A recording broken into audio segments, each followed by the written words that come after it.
We are in, where are we in? Chapter 12, might be here a couple weeks more.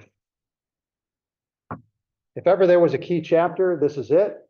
If there's a single chapter that you might want to know the number of, chapter 12 is it.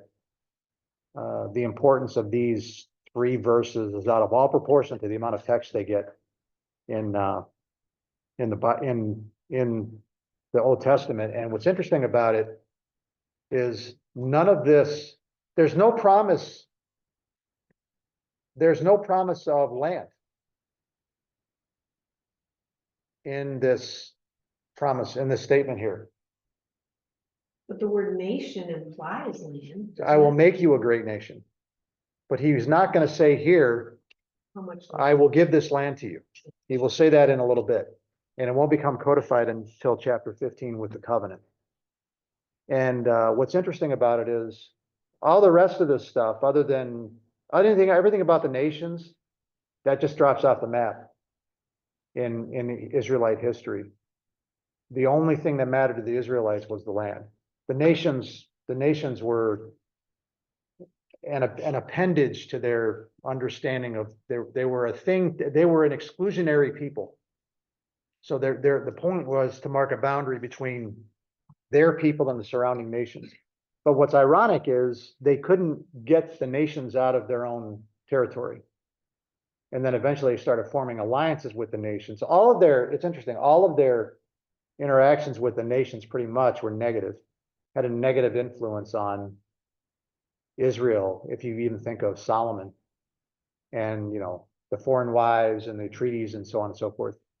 David seemed to uphold himself pretty well. But other than that, it's almost as if they learned all the wrong lessons from that they were supposed to be a blessing. I will make your name great and you shall be a blessing. To whom? Well, to the nations. But you don't see that at all, period. And by the time of Jesus, you see it in Peter's statement when he goes up to visit Cornelius. I mean, he's been called up to see a Roman centurion. That wasn't a voluntary trip.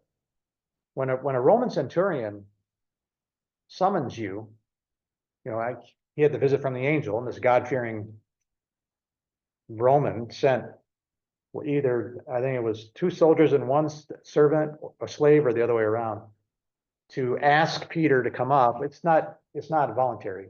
There's a Roman centurion that wants to see you. And so, he takes off, but it's not like he's thinking, oh, I'm going to be a blessing to this guy. I don't know why he's calling me, but I'm gonna be a blessing to him, because Abraham. None of that happens. He gets up there to see this Gentile. Does anybody remember his first statement?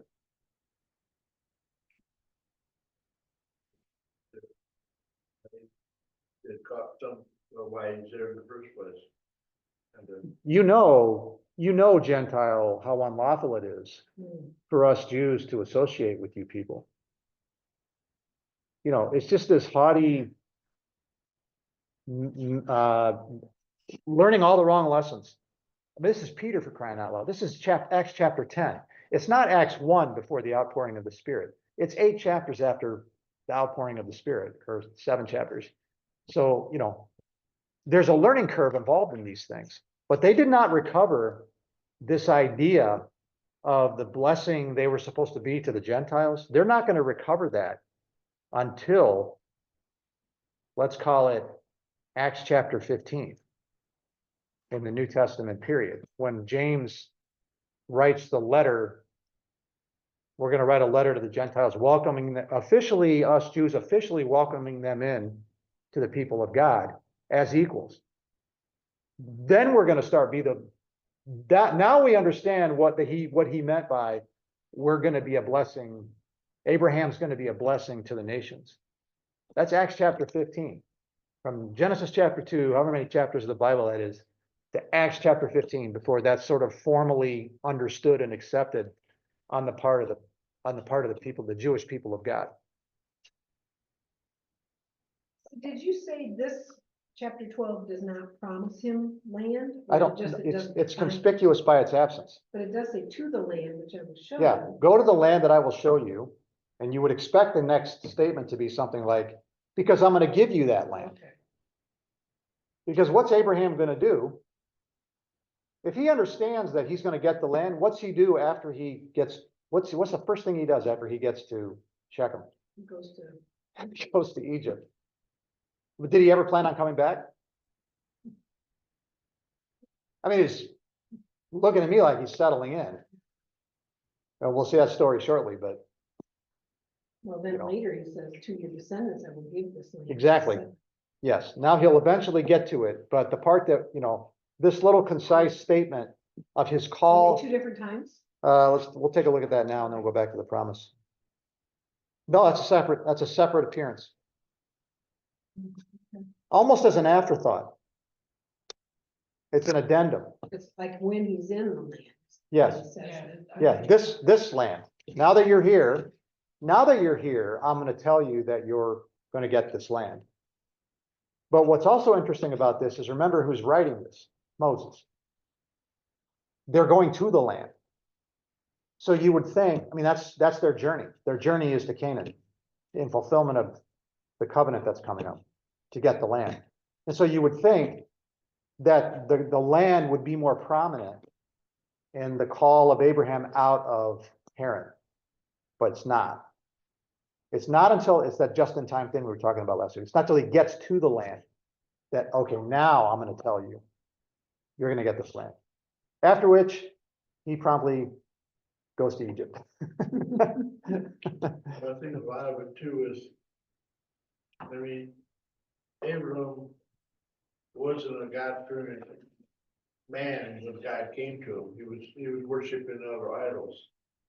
So when he comes to him and says the first three verses, basically, he was testing Abram to see if he was gonna have enough faith to actually do what he's requesting him to do.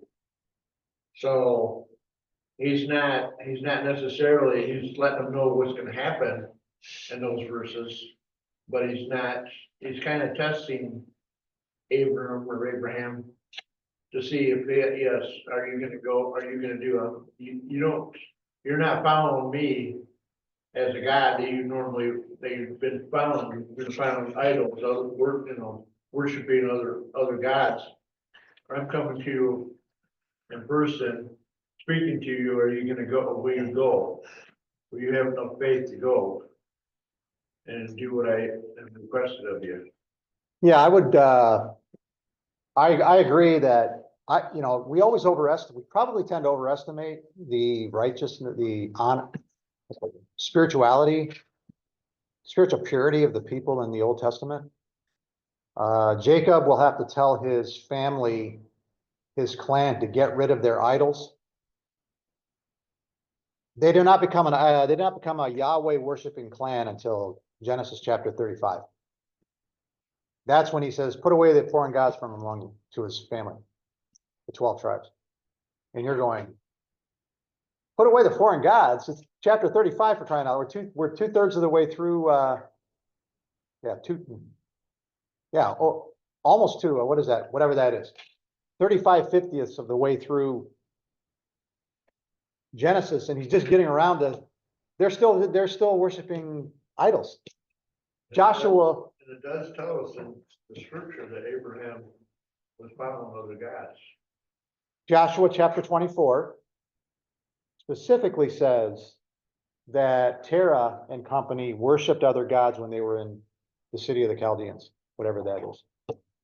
So you have to assume, It tells us in Genesis that he was. not that I know of. You can find it, we'll put it on the screen. But, because I would like to know that. We've been reading through the scripture, so. So what happened after that, we don't know, but don't assume that these people made the big leap all at once, because there's no evidence that that sort of thing happened. It's going to be a mess all the way through the Old Testament, all the way through Genesis, even with Joseph and his divining cup. He's going to trick the clan by having his divining cup put in the baggage when they head back. And you're going, divining cup? What on earth is Joseph doing with a divining cup, The household idols that Rachel took.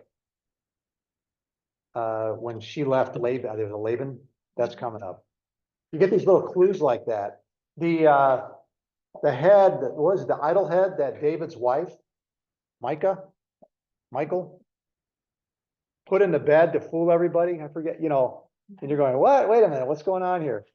But these people, yeah, this idolatry was sort of infiltrated, pervasive in their environment and in their experience.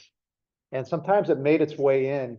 And you ask the question, I've said this before, but if you ask the question, when did Israel become a monotheistic nation? Because they left Egypt a pagan idolatrous nation, there is no question about that. And they absolutely were a pagan idolatrous people during the period of the Judges. So when did they become a monotheistic nation? And you could make a good case that it wasn't until they were in exile, sometime in the late 500s BC, which is 900 years after the Exodus. Then they got it right. Then they became that strict Deuteronomy 9, I think it's 9. The Lord our God is one. That the Jew that comes, huh? Is that what it's called? 6. Yeah. Behold, the Lord our God is one, and you shall love the Lord your God with all your heart, and so on and so forth. Well, that became their rallying cry. That's what the interaction with is that the rich young ruler story? I don't remember now. And he quotes that, and you have said well. Or does Jesus say it? And then he says the second is like it, love your neighbor as yourself. But that manifesto of strict monotheistic Judaism that became so important in the Greco-Roman in a Greco-Roman pagan environment, just polluted with idols for these Jews that are now living out among the nations. They didn't succumb to that. They did succumb to it on the land, to Canaanite idolatry. They did get assimilated to that on the land, but when they were out among the nations, they did not assimilate to that, and that's what got them in so much trouble. They circled the wagons and rallied around their own God, and they formed these. That's why the synagogue was so important, and that's also why there was one of the reasons that there was a heavily anti-Jewish sentiment in these provinces that Paul went to, because they would not assimilate to the worship of the gods of the empire. But at any rate, they would not become a monotheistic nation with the manifesto from Deuteronomy 6 until they went into exile for their idolatry. Then they got it right. And then they fell off the horse the other way with Moses and their contamination of the law, which is in the elevation of the Sabbath as the reigning law of God. And then, they went off the rails and missed their Messiah. Okay, let's get back to it. Promise. This is the promise then. What do I want to say about promise before we move on? We'll get to Shechem in a little bit. Okay. Promise makes its way into the New Testament, a number of places, and you have to think about it. It's pervasive. The promise of God. He's almost the God of promise. But there's more than, sometimes it's mysterious to what promise he's talking about in the passage. And so what I want to do is see where this specific promise, Genesis chapter 12, not only is a part of New Testament, the New Testament world of redemption and the history of redemption, but central to it, specifically in regard to the bringing in of the Gentiles. This is the passage after, we stop reading Ephesians chapter 2 just before this passage. I don't know. Oh. I think I can go back to. Is that better? The Zoom meeting still has it small because it's looking at my screen, but anyway. We stop reading at Ephesians 2, 8, and 9. If I ask a room full of people to quote Ephesians 2, 8, and 9, everybody can quote it. For by grace you have been saved through faith, and this not of yourselves is a gift of God, not as a result of works, so that no one may boast. Verse 10, we are his workmanship created in Christ Jesus unto good works that we should walk in them, or something like that. Then we stop reading. Just before the interesting part. Specifically, why faith? Why is it grace through faith? Why is that? And he answers that question starting in verse 11. This is to Gentiles. This is to formerly pagan Gentiles, probably. Therefore, remember that formerly you, the Gentiles, and there's a bunch of other stuff that I skipped for now, were separate from Christ, excluded from the commonwealth of Israel. Interesting. Strangers to the covenants of promise, covenants that arose from promise, promised covenants, I don't know. Having no hope and without God in the world. But now in Christ Jesus, you who were formerly far off, meaning it's one of the great understatements. He doesn't just mean far off. He means in a different universe. In it, where this universe, where salvation is, where the people of God are, inaccessible to that universe that you lived in. That's what he means by without hope and without God in the world. But you have been brought near by the blood of Christ. So then you are no longer strangers and aliens, but you are fellow citizens with the saints, the Jews, and are members of God's own household. That's why faith. So that the Gentiles could come in, because they ain't coming in through Moses. Moses was not going to cut it. That's why by grace you have been saved through faith. This is the reason. One of the great manifestos of the second time I've used that word today, of salvation by faith right here, and the why. Galatians chapter 3, to a people that were seriously considering or attempting to go back to Moses, because they thought there was some value in that. You are all sons of God through faith in Jesus Christ, not through Moses. For all of you who were baptized into Christ Jesus have clothed yourselves with Christ. There is neither Jew nor Greek, not because of Moses. In Moses there is Jew or Greek. You are one or the other.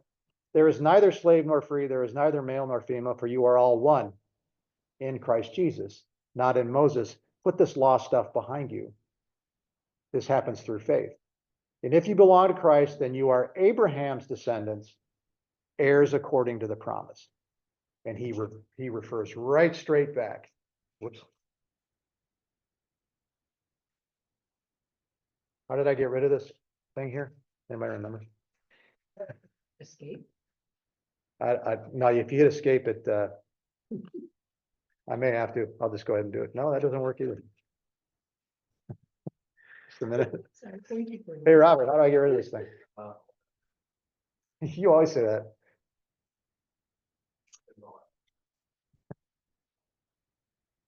Wait a minute. No, let me just hit up. Let me just, how do you get rid of this? What if I just close it? You think this would do it? And slideshow. Let's go with that. Okay. And then he's right back to Paul. For Paul, the central premise of salvation by faith was Genesis chapter 12, the promise. And that promise is the promise that includes Gentiles. And that's how you connect those three dots. And they're the three most important dots in the history of redemption for people like us in this room, all of whom are Gentiles. So that is central to Paul right there. He has a whole chapter devoted to it in Romans chapter 4. The whole chapter is devoted to Abraham. We're not a people alongside, we're not a family alongside of Jews. Jews are in Abraham, but Gentiles don't have that kind of genealogy, so to speak. So we're another people that exists, somehow. Nope. In Paul's mind, absolutely not. We are all children of Abraham through faith, not through circumcision, not through Moses, not through law keeping.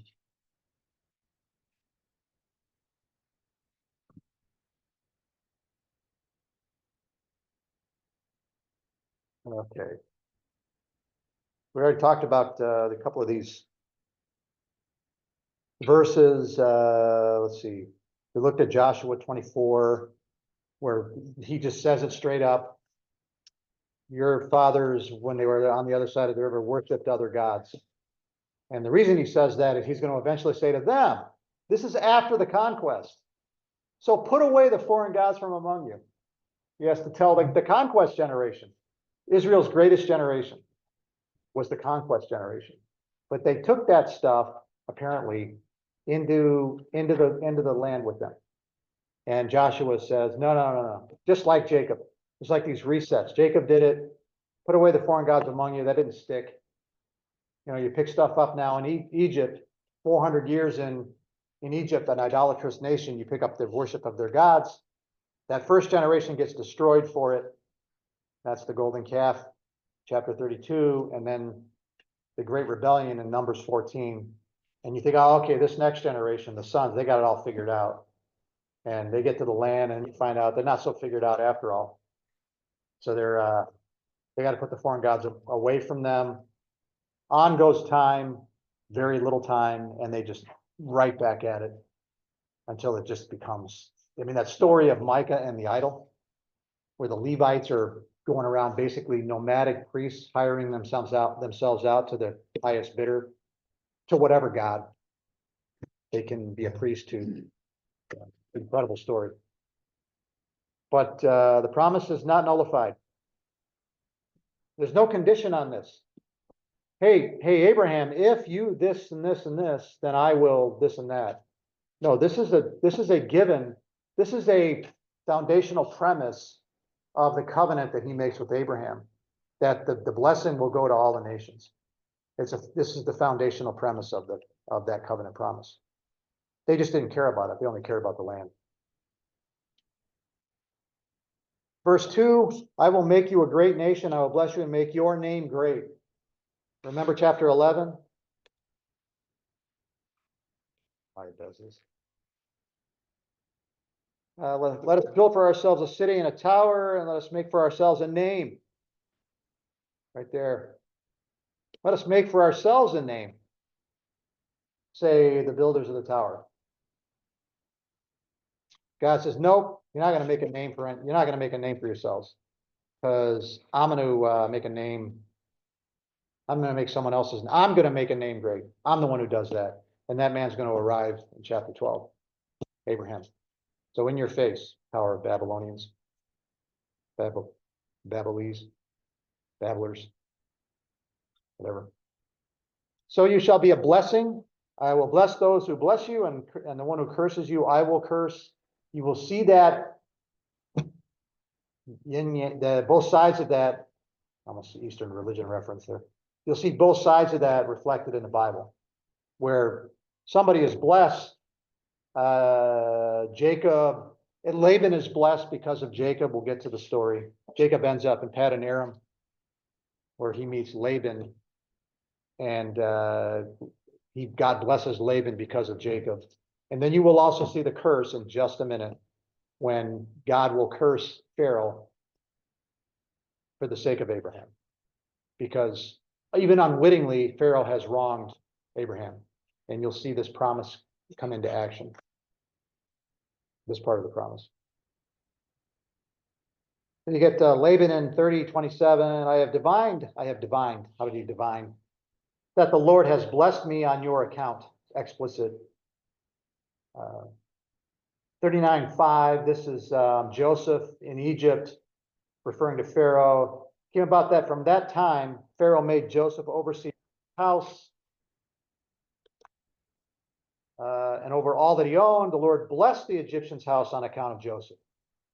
Thus the Lord's blessing was upon all that he owned in the house and in the field. It's fulfillment. Genesis chapter 12.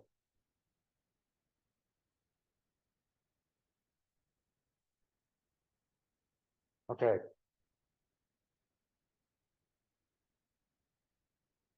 All right. I think we're going to move on.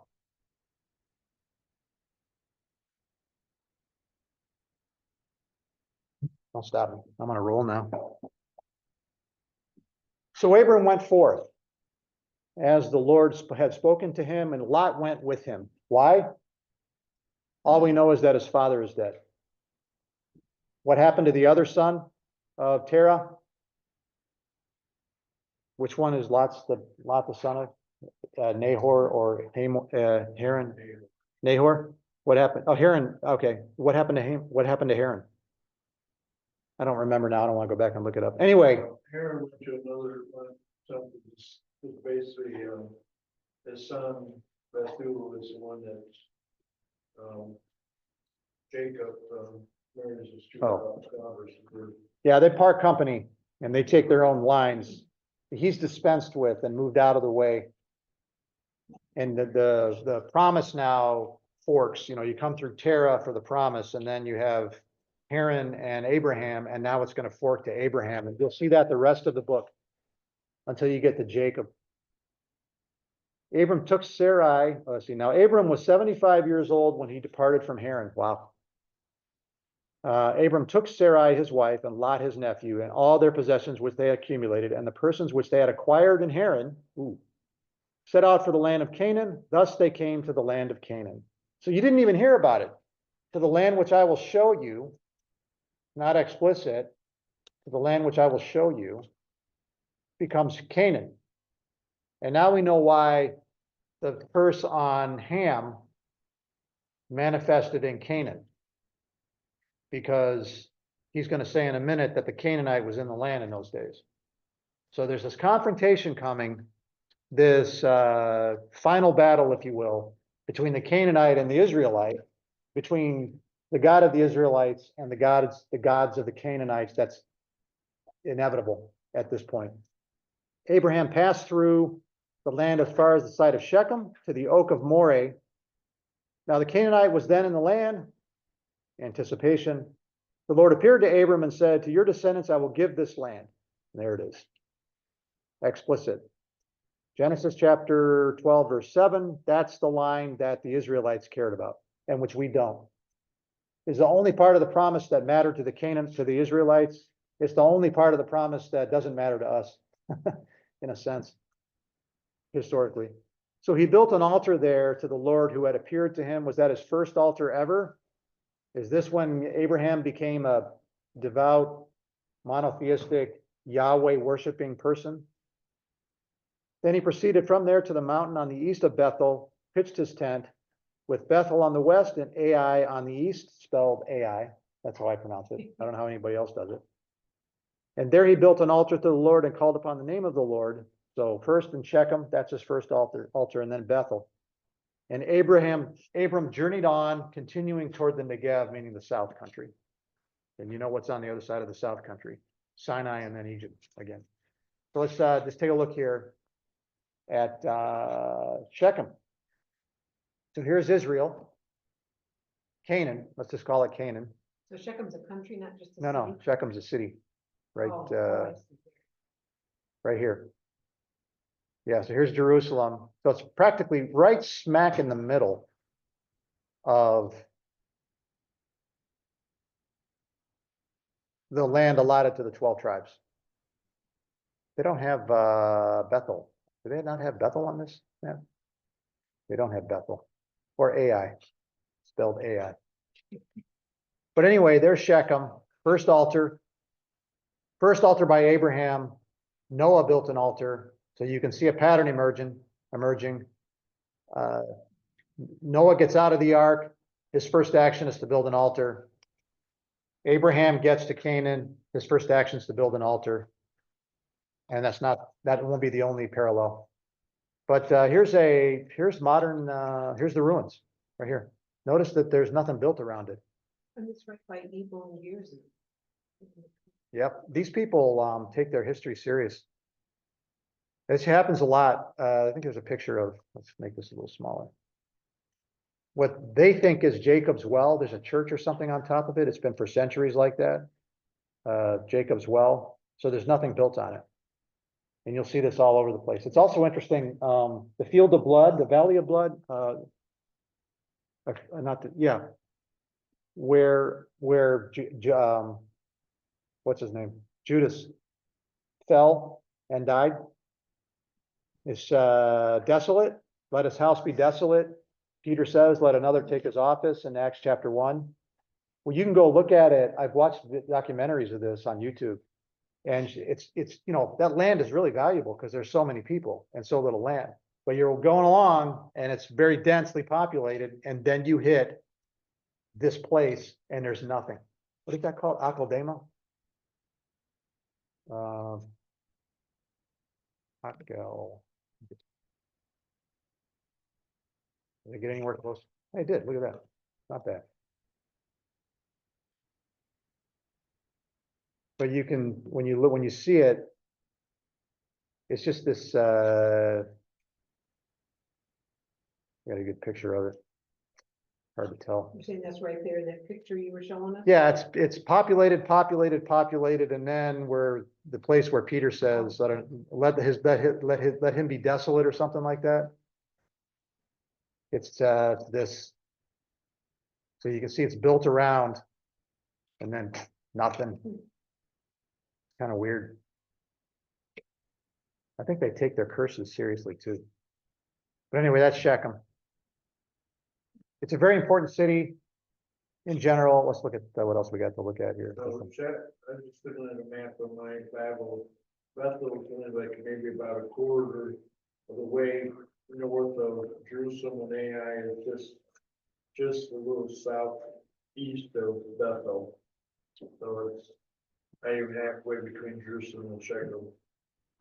Yeah, Bethel is right on the southern edge of what would become the kingdom of Israel. Take a look at that real quick. Where's I need an Old Testament. Why don't I rename these maps? This will do.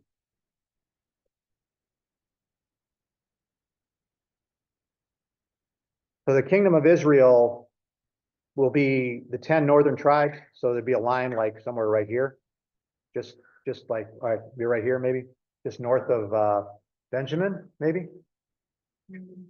And you can see Bethel's right there on the edge. And then Dan will migrate all the way up to the north country to this place right here that's also called Dan.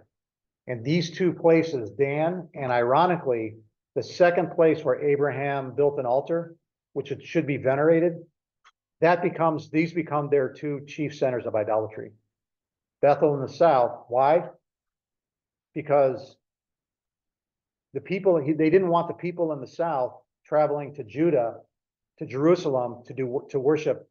So they built their altars to these other gods just north of it, so that they could worship there, only not the God of Israel, the idols.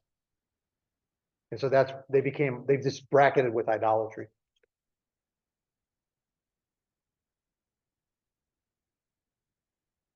Okay, anyway, that's that. If I was going to make a trip, this would be the one. You know, I'd want to go look at these. I think they're probably right about this, like Jacob's well. I think I put a lot of stock in that, in these locations. Is that like what the woman at the well was talking about? No, this is Jake. Yeah. It would be that, right? Yeah. And was she from Sychar? I don't know. I don't remember. Or was it Some more pictures of the ruins of Bethel. And then there's Joshua's witness stone right here. They think they have that. That's kind of interesting too. I put a lot of stock in it. A lot of times they didn't know what they had when they dug this stuff up. They didn't know what it was. They just throw it aside. And that might have been the one that ended up down the side of the ravine there, because they didn't think it was anything. And they had to go, they figured out what it was and they put it back in its place, I think. I'm not sure though. Anyway, fascinating stuff. So Shechem. Genesis chapter 35, verse 4. So they gave to Jacob. Jacob would be Abraham's grandson who inherits the promise. So by chapter 35, he's a little clan.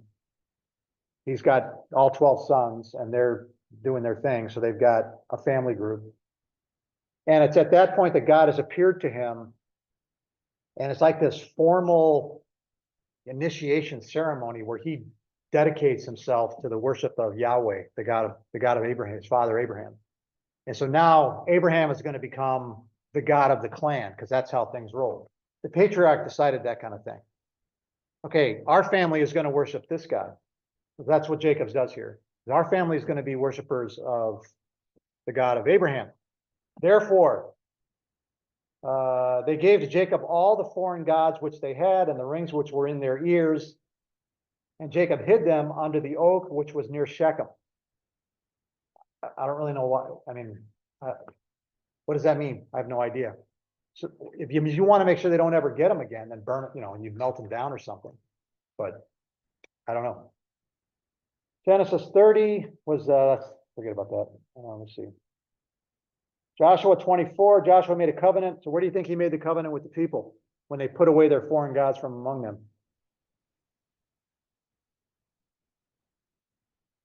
Shechem. Abraham built his altar at Shechem. Jacob initiated the family into the worship of Yahweh at Shechem. Joshua 24. Joshua made a covenant with the people that day and made for them a statute and an ordinance in Shechem. Joshua wrote these words in the book of the law of God, and he took a large stone and set it up there under the oak that was by the sanctuary of the Lord. And they think that's what we were just looking at, that stone.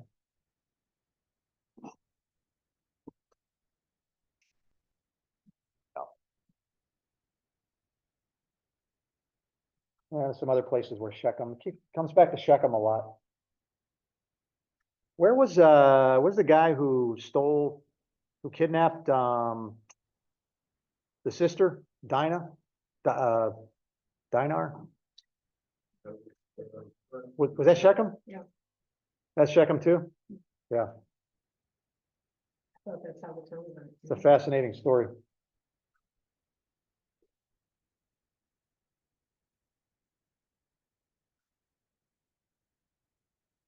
All right, verse 8. Where are we at here? Then they, let's see, sentence, I will give this land. So he built an altar there to the Lord who had appeared to him. And, Noah built an altar right after he got out of the ark, and then a bad thing happened. Right? That's the story of him getting drunk. So Abram builds an altar after he gets in the land, and you can go, uh-oh. That's a happy thing, so there's going to be a sad thing that's going to follow in a minute. He proceeded from there to the mountain on the east of Bethel, pitched his tent with Bethel on the west and Ai on the east, and there he built an altar to the Lord and called upon the name of the Lord. So it sounds like a formalizing of this, what we were just talking about. And it's this anticipation. Abraham journeying on, continuing south. And you're going, why is he going south? What's going on here, Abraham? And storyteller. What's up with south?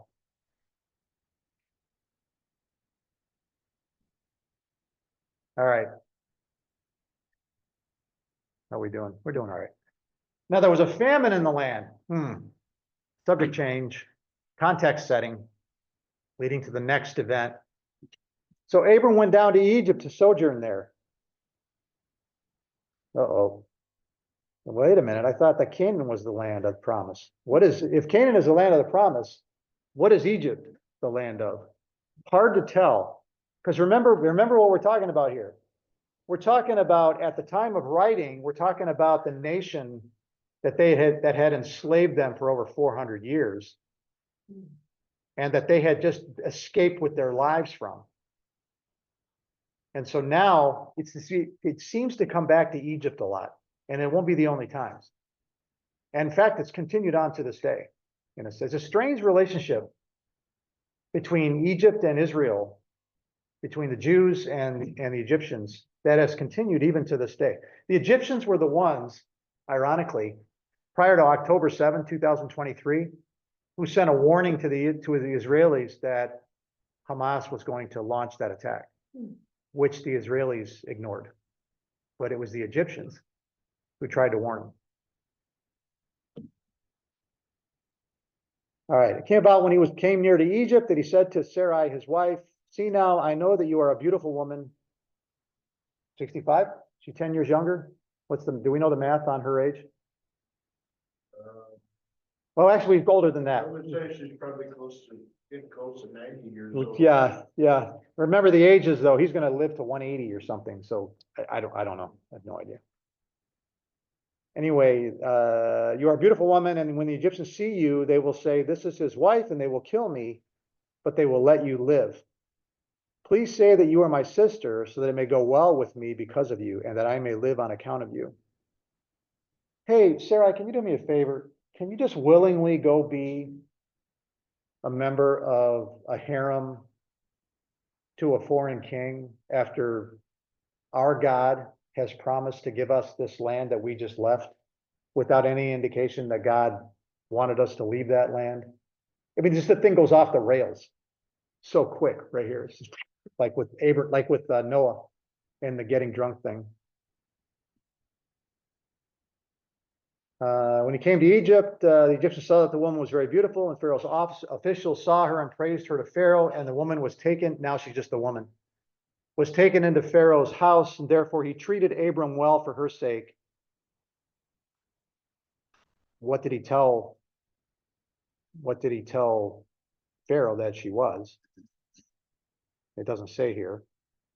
And gave him sheep and oxen, and donkeys, and male and female servants, and female donkeys. And long list here, which implies extravagance, implies I'm going to make an alliance with this guy, and he's going to hang around for a while, and he's going to settle in. This has the feel of settling in for Abraham. That's how I read it.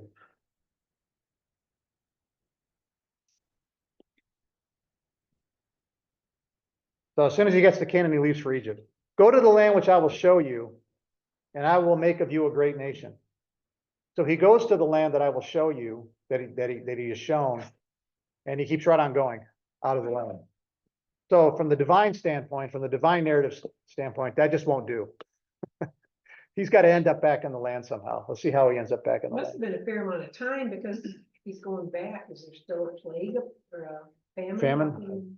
It says verse 10, there's a famine in the land, so that's why he went to Egypt in the first place. Yeah, but But he sent him back. I don't think he was planning on coming back. That's my own opinion. And Horace agrees with me. And this is our first threat, really our second threat to the covenant promise.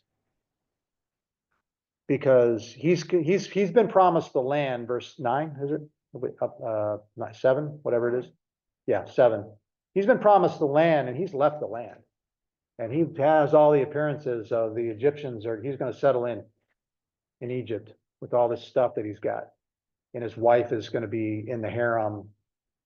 She ain't coming back out. So what's he going to do? Well, bye. Now you were supposed to be the one by whom I would have children to get an heir, but that's not going to happen. So bye. I'm going back to the land. Something, that doesn't look like that. It looks like, well, she's going to be in the harem, and I'm going to stay here in Egypt. That's what it looks like to me, unless there's divine intervention, which there is. Well, maybe this is one of the times that, when she just showed the disciples, you of faith. Abraham's faith could have been wavering here a little bit.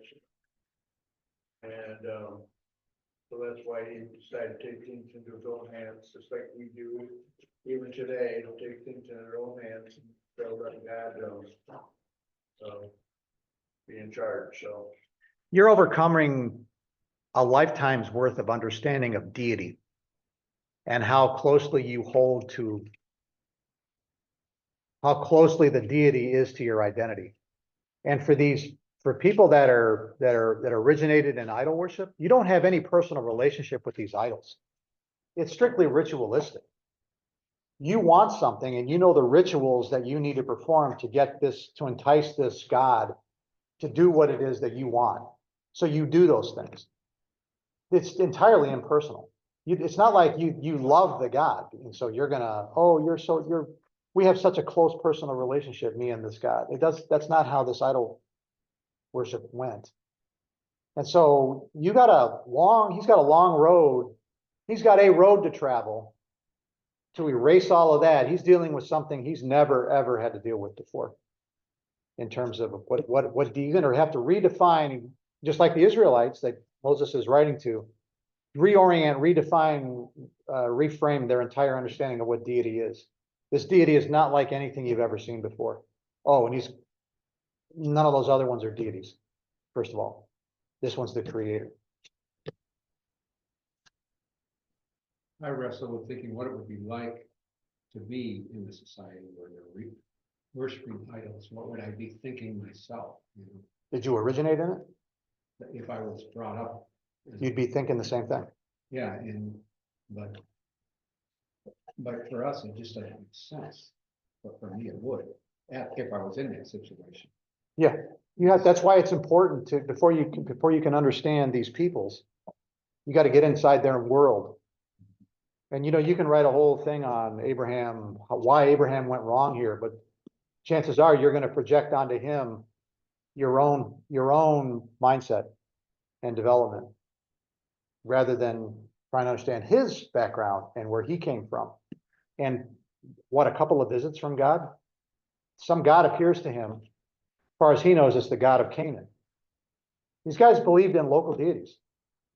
The Pharaoh in a minute is gonna say, now get out of here. We don't want you. Your God is a pain. He's afflicting me because of you. I don't want him in my territory. So the way I'm going to get him out of my territory is I'm going to get you out of my territory. And you can take your God with you. Glad that's over with. That God of Abraham over there from Canaan, you're going to stay away from that God. That's exactly what, in my view, the Egyptians were thinking with the Exodus and this God who was plaguing them. We're going to let this people go, because when they go, then this God, this angry desert God from Sinai, what we call Sinai, then he'll go with them and we'll be clear of it.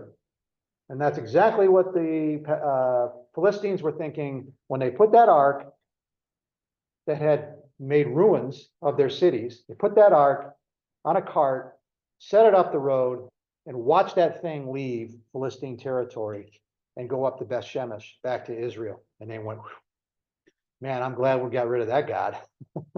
When we fear the one true God that created us, we fear someone who also loves us. But if we worship an idol, you might be afraid of, I can't figure this out, but I'm kind of thinking maybe you'd be afraid of the idol itself, or maybe you'd be afraid of it. But the people that are worshiping, a peer pressure type thing, But however it works, whatever kind of fear you have, you're fearing somebody that doesn't love you. It's not even capable. It's just a rock or whatever. It's a God with his own agenda, and you're a tool. You're a means of getting something, so you better give that God what he wants. But we have a God that can get angry too. He's a God who loves us, but he's also a God to be feared. You don't take this God that we have. History has not been kind to those people who took their God lightly in the history of redemption, meaning this God, the creator. Okay, so threat, let's see, treated him well for her sake, gave him a sheep and oxen and donkeys and so on and so forth. The Lord struck Pharaoh, what time is it? The Lord struck Pharaoh and his house with great plagues. Oh, anticipation. There's that word plagues already in Genesis chapter 12. So if you're an Israelite reading this story after it's written, you already see the Egyptians being plagued by the God of Israel on behalf of Israel because of Sarai, Abram's wife. Then Pharaoh called Abram and said, "What is this you have done to me?" Well, wait a minute. Who wronged who here, right? Why did you not tell me that she was your wife? And no answer from the great patriarch, right? Let me switch over to the text and we'll close with this. What is this you have done to me? Why did you not tell me that she was your wife? Why did you say she is my sister? Oh, I forgot about that. So that I took her for my wife. Well, there's a story coming up with Isaac where he's going to do a similar thing. And he's actually going to try to defend himself. Well, technically, she is my half-sister, I think, or something like that. He tries to defend himself. The author doesn't give Abraham any chance to do that, and neither does Pharaoh. He's not buying it nobody's buying, well, technically, he could have been her half-sister. Nobody's buying that. Not the author, not Pharaoh, not anybody. Abraham is silent. He takes his abuse, that he is richly deserved abuse. Then here is your wife, take her and go. Don't give me this sister nonsense. Your God has afflicted me because of you, so take your wife and go. Pharaoh commanded his men concerning him, escorted him away, drove him out with his wife and all that belonged to him. Not a happy way for the story of the great patriarch to start. It's a serious egg on his face right here. Ouch. That's how he ends up back in the land. And he will never leave it again. When he wants to get a son, wife for his son Isaac, he won't go. He's going to send his number one servant to go. He's going to stay in the land. Going anywhere. Yeah. So the truth does tell us that he wasn't lying in the fact that, he was her sister, she was his sister, but it was, he wasn't totally telling the truth. in the fact that- It's a useless half-truth that amounts to a lie. That's the way it's portrayed in the story. Yeah, but the point is, remember the author here. The author is a guy who grew up in Pharaoh's house and who just got through destroying Pharaoh's army. And now he's telling this story where the Pharaoh at the time of Abraham is presented in a positive light versus the great patriarch Abraham. The guy who tells the story is the guy who grew up in Pharaoh's house and basically destroyed that Pharaoh. 400, or not more than 400 years later. It's just ironic that he doesn't make any attempt to make this Pharaoh look negative. On the contrary, the Pharaoh's the one who looks honorable. Abraham looks dishonorable. So we'll go ahead and stop there. You know, he's got to notice. The author thought that it was insignificant. The sister part was insignificant enough that when Abraham tells her to say that you are, please say you are my sister, he doesn't even bother throwing in something about how she really was his sister. He considers it no defense whatsoever. I mean, it's just, he dismisses that. All right. He does it twice? Yeah, that's Isaac, isn't it? Is that Abraham? Abraham does it twice, and Isaac does it. Oh, that's right, okay. What on earth? Yeah, all from the same author, Moses. But that's where he tells us that he is. I forgot about the second, The second one, he does go on to Okay. say that there actually was a sister. To another. maybe he thought this time I'll do it better. And that guy, Abimelech, didn't buy it either. All right, we're gonna stop there. So thanks everyone for joining. Thanks, Jerry. Yeah, oh, I forgot you were there, Naomi. Thanks for coming. I was just hitting buttons. Thank you. Bye. See ya.